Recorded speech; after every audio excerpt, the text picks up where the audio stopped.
for Trump. No closing this deal. More than 30 minutes into a meeting, White House and House leadership officials needed to be a breakthrough. It was time for everyone to put their cards on the table. For White House Budget Director Mick Mulvaney and House Speaker Paul Ryan, the members of the House Freedom Caucus sitting beside and around them at the long table at the center of the conference room adjoining Ryan's Capitol Hill office had spent enough time talking. A deal was on the table, one the White House and House leaders never planned to give in on, and this was the time to see how many of the conservative, and proudly intransigent, members it would bring aboard. Mulvaney pointed to a member and asked where he stood. According to multiple sources inside the room, his request was met with demurral. Confused, Ryan tried again, then Rep. Raul Labrador of Idaho spoke up. The Freedom Caucus is unified and Rep. Mark Meadows, the caucus chair, speaks for the group. Mulvaney and Ryan turned to Meadows. The group was indeed unified,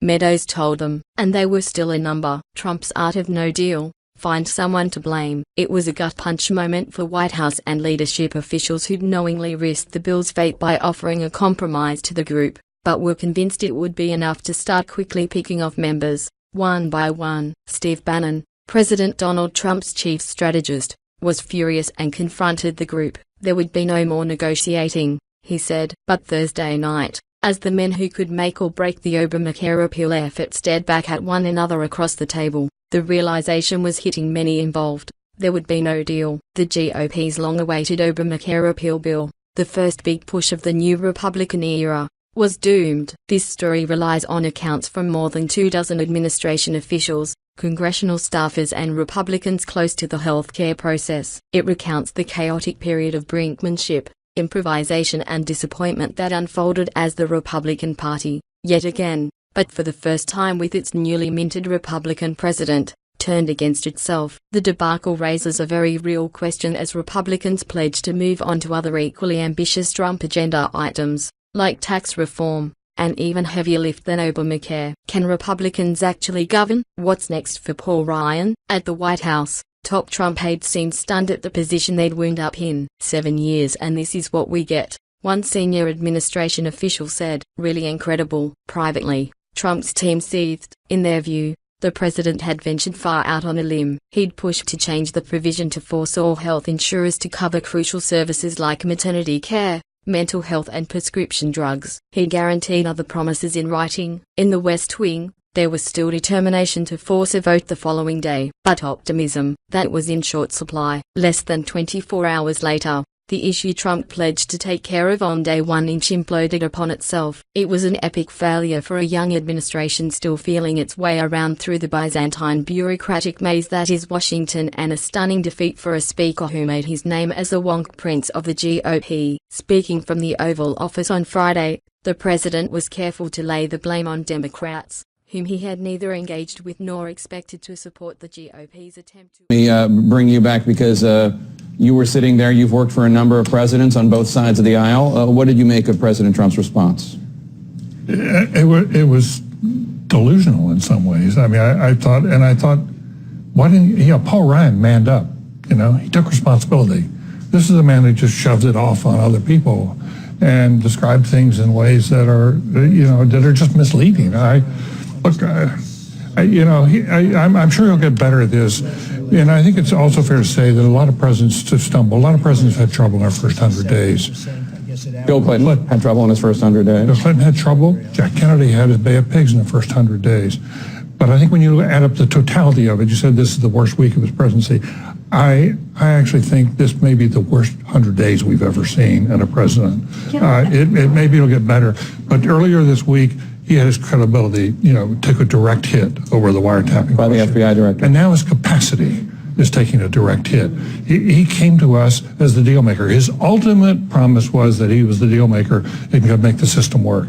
And that so clearly has failed. Here's what I don't get. He said the best thing that could happen is what happened today. Yeah. I mean, this is a president who was trying to get his signature plan passed through Congress, repeal and replace, and he came out and said the best thing that could happen is what happened today, because I think Republicans I saw a clear signal from him today, which was, maybe I'll do a bipartisan bill. You know what that means? That means Freedom Caucus. Sure, he said they're my friends. They're not his friends. When he was talking about doing a bipartisan bill, just wait, Freedom Caucus. If he wants to do tax reform or infrastructure, he may be not so friendly with those folks anymore. But to David's point, he's the president of the United States, which means he's president to all those people who like Obamacare, too. He's their president, too. And imagine if a fire chief showed up. He said Obamacare's exploding, and we're going to watch it and let it explode, and then maybe we'll do something about it. It's like the fire chief showing up and saying, no, don't squirt any water at that building. Let's just let it burn to the ground. Right. He's in charge now. I know he doesn't like this program. I know he thinks the people who built this program, made a mess. But guess what? He's the president now. It's his mess. He didn't start it, but he inherited it. I don't know. David was quoting last night, I think we all saw the Quinnipiac poll, 17% popularity for this bill. I mean, hey, if your party doesn't pass a vote that's 17% popular, it's not the end of the world. I mean, it could be the kind of thing, yeah, egotistically hurt my pride, but legislatively it didn't hurt me because Charlie Dent and Mark Meadows and all the people in between aren't going to have a 30-second ad against them now about voting for a bill that had 17%. Let's go to Simone. If you look at the energy in the states, in districts across the country, red districts, and these town halls in very, very red places, constituents are coming saying, there's a problem with my health care, you just want to repeal it, and you're not going to do anything to fix it. Tell me what you are going to do. I want to keep my health care, but it needs to get better. So this is definitely on the hands of Republicans. And you want to talk about tax reform, in the latest Quinnipiac poll, 74% don't want to see taxes lowered for the wealthy. That's not popular either. I want to go to Mary Catherine, because Mary Catherine is one of the few people, if not the only person, who's actually on Obamacare right now. Just as somebody, but as somebody who uses this, what do you want President Trump and Congress to do? Do you want him to cut a deal with the Democrats to improve it? Look, I think the end, first politically, I think the end of the LOL Nothing Matters opera that we've all been watching is when he gets together with Schumer and Pelosi and does a public option. End scene. Like, this is, he was the public option that he just said he wanted in his book in 2000? Yes, of course he doesn't care about this. And the thing about him owning it, though, is, I'm sorry, I do think he's more invested in tax reform, in manufacturing, or infrastructure, all these things. He chose this as the first thing. This was the first thing. His name is on it, and he's the deal guy. What was striking to me is that he won the election in part because he connected in a better way with the public and people who felt like nobody was standing up for them. And for every president, there's an opportunity when you fail. They all fail at certain points. And he used that opportunity to do a nonsensical, like, out of his mind, rant about people he was angry at. He didn't use it as an opportunity to speak directly to people and say, I'm fighting for you, I want to fix this, I promised you I would do it. And that was pretty striking to me, tactically, from him and from his team. Not just nonsensical, cynical, which is, I think, what John was getting at. And I don't think cynicism like that, saying sort of let it explode for everyone, I just don't think Americans are going to respond to that. All right, thanks. Directly, I'm fairly cynical about what could possibly be done at this point. Okay, fair enough. Their legacy legislation, but Trump also seemed clear-eyed about the surprises the process served up, which likely weren't news to anyone but him. We learned a lot about loyalty, Trump said. We learned a lot about some very arcane rules in obviously both the Senate and in the House. So, it's been certainly, for me, it's been a very interesting experience. Where does the House Freedom Caucus go? Know when to walk away. Friday dawned with Republicans digesting Trump's ultimatum, unveiled by Mulvaney on Capitol Hill Thursday night. The president, who campaigned daily on repealing Obamacare, was threatening to leave them saddled with the law if they did not vote for his replacement plan. As the sun was just rising over the White House on the crisp morning, a wary Mulvaney walked slowly up the north driveway toward the West Wing. He had just finished a tough round of television interviews, where he put on a brave face about the fate of the bill. But away from the cameras, he paused for a moment and said bluntly what he telegraphed privately the night before: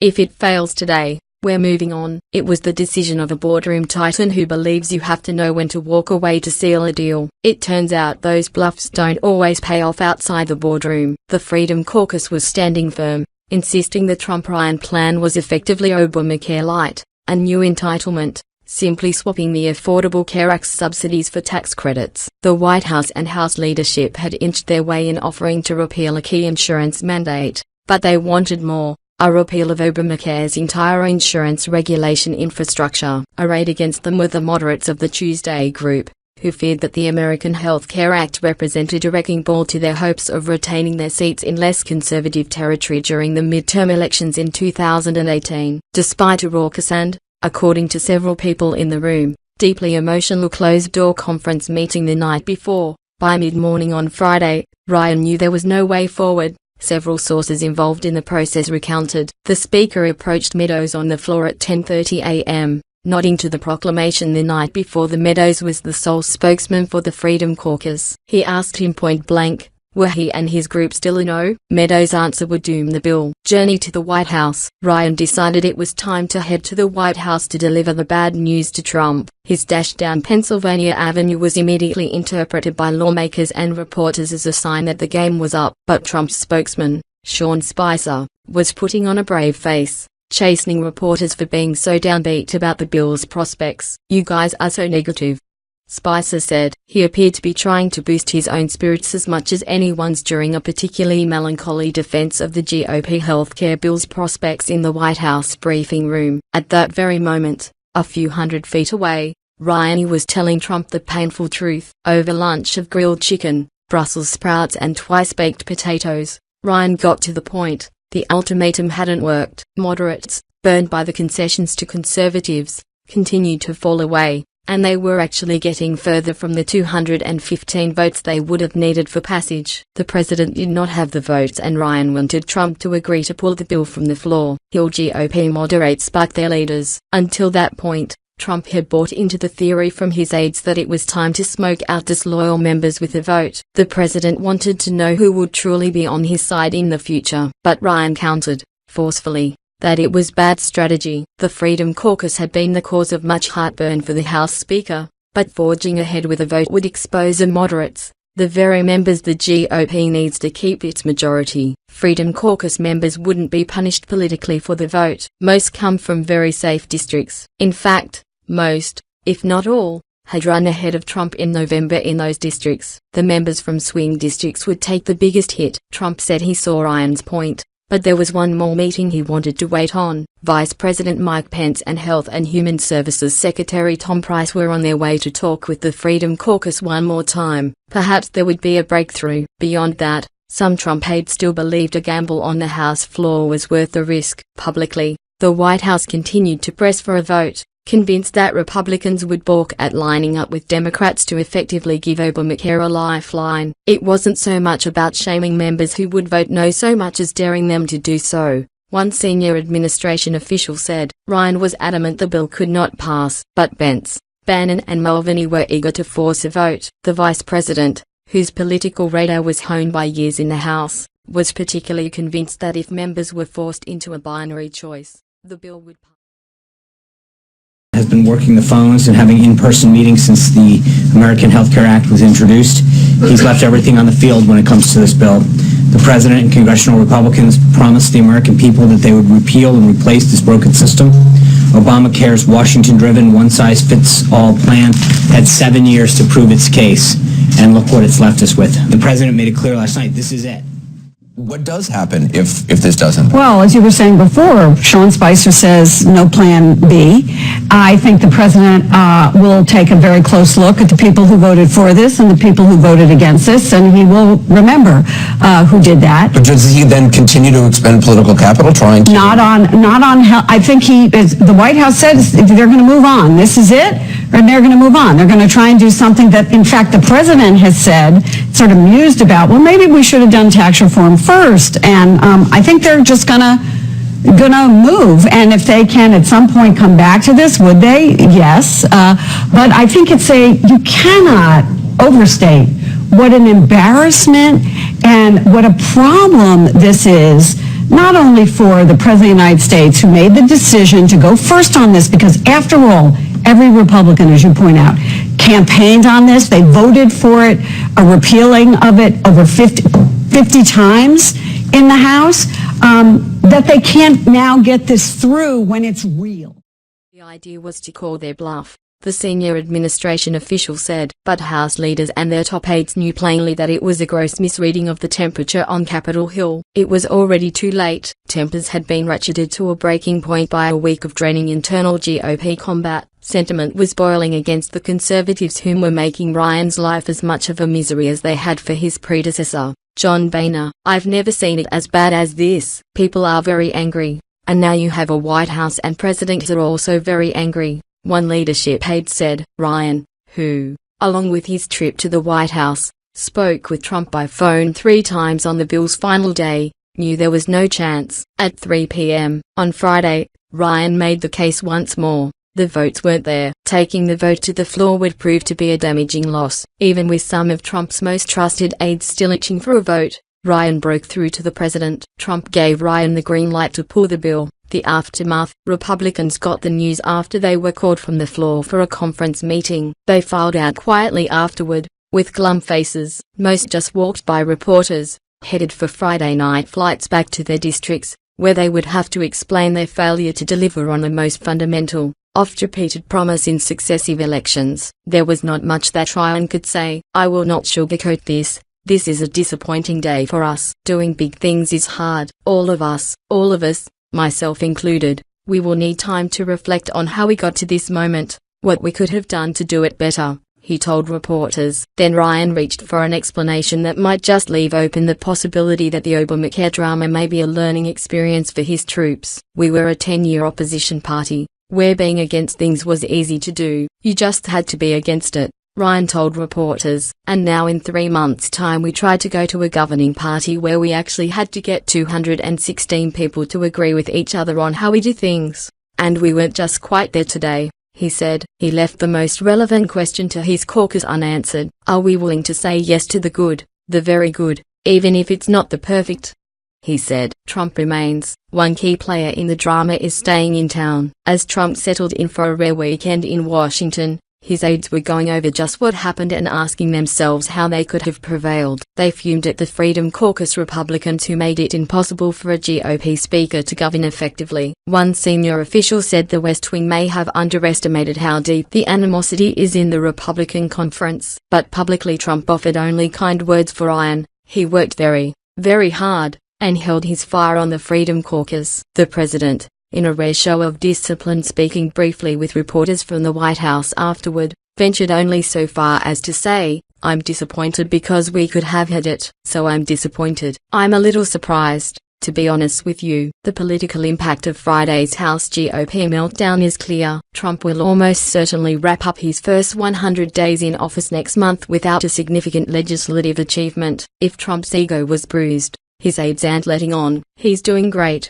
Spicer," Trump's spokesman, insisted late Friday afternoon. He insisted the president firmly believed he'd done all he could to ensure the health care bill passed. By all accounts, the president enjoyed long meetings with both sides of the Republican divide, using his signature style to try to woo even the most reluctant participants. But even as the White House and Republican leaders repeatedly played up Trump's engagement, there was often a suspicion, voiced quietly but repeatedly by senior congressional aides involved in the process and at times by many of the rank-and-file lawmakers themselves, that he was not all in. The president's lobbying efforts sounded impressive. Face-to-face meetings with more than 120 members of Congress, for good measure, private phone calls with many of them. But in many of those meetings, details were an afterthought, according to multiple people present. Staff was for details, Trump was for closing, said one senior congressional aide. When it came to details, Trump didn't know, didn't care, or both. He didn't answer their specific questions about the bill. According to 3 members of Congress who attended the meetings, he didn't offer any arguments for why they should support the legislation other than to give him his first legislative victory. Trump repeatedly focused instead on the politics of the broader situation, the people said. In the Oval Office, he quizzed the Republicans about the margin of victory in their districts last fall. His victory, not theirs. He did very little to say why we should vote yes, one Republican member of Congress said, speaking on condition of anonymity to avoid alienating the White House. He kept talking about his damn election. In the end, the man dubbed the ultimate closer could not close the deal. Trump swept into office with soaring crowds and big rallies. But for the biggest legislative fight of his young presidency, he barely mentioned health care as he made only 2 trips outside Washington to sell the bill. Repealing Obamacare often came off more as a slogan rather than a driving policy proposition, and the legislation Trump was touting, which would have ensured 24 million fewer Americans over the next decade, bore little resemblance to his campaign trail promises. His advisers once telegraphed a robust travel schedule, taking his case directly to the heart of Freedom Caucus districts. That never happened. As a result, there was no one to reassure people concerned about losing coverage, like Jesse Bohan. The Tennessee high school teacher who confronted Rep. Diane Black in a February encounter that went viral on social media, as Bohan defended the individual mandate that requires people to buy insurance under Obamacare. As a Christian, my whole philosophy in life is to pull up the unfortunate, so the individual mandate, that's what it does. The healthy people pull up the sick, Bohan had said. We are effectively punishing our sickest people. The lawmakers who would be called upon to cast tough votes on a bill no one really liked were coming face to face with the fury of public opinion in a way Trump and his advisors never really experienced. Instead, he visited only urban areas of Nashville and Louisville, where his true believers packed the arena. Yet he railed against health care as though he was still on the campaign trail a year ago, rather than the man now driving the agenda. This is our long-awaited chance to finally get rid of Obamacare, Trump said Monday at Freedom Hall in Louisville, where supporters cheered his arrival. We're gonna do it. What's the alternative? The alternative is what you have. The worst. It's a big lie. 4 days later, one of the biggest Republican promises of a decade was dead. The party's new president, unable to deliver. The morning after, with his epic failure spread across the pages of newspapers and television screens, the president set off for his golf course in the Virginia countryside. But unlike failed deals from his old world of business, he can't walk away from these Republican partners. How they regroup will answer the question of whether his presidency can rebound.